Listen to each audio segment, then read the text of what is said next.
We are more interconnected than ever before.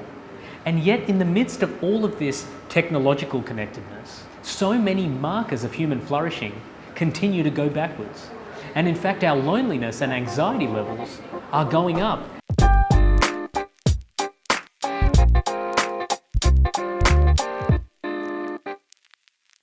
We are more connected than we've ever been before, largely thanks to our smartphone technology and computing advances over the last few decades. We're more interconnected digitally than we ever thought we could be, through apps like Facebook and Snapchat and Viber and Instagram and Twitter and WhatsApp and many, many more.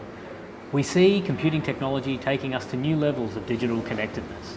In fact, there's a principle in the tech sector called Moore's Law that generally observes that computing technology, the power of it tends to double every 2 years. And yet with this incredible advance in our digital connectedness, there are so many markers of human flourishing that continue to go backwards. And so while we're more digitally connected than we've ever been before, at the same time we seem to be lonelier than we've ever been before. So connected, but so lonely.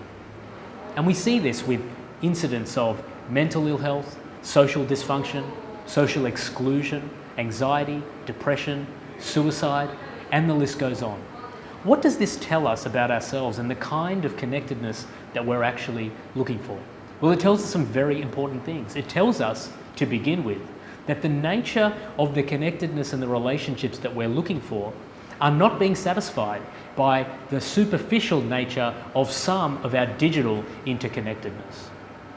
When we turn then to the Christian message, what do we see? We see something incredibly powerful and reassuring.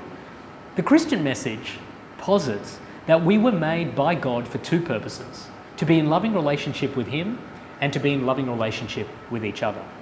And until and unless we accept both of those two realities, then we are never going to find the kind of relationships and connectedness that we actually need.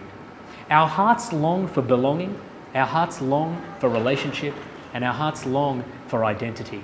But it's only through a relationship with God and through authentic relationships with each other that we can begin to even find those yearnings and fulfill those desires of every human heart.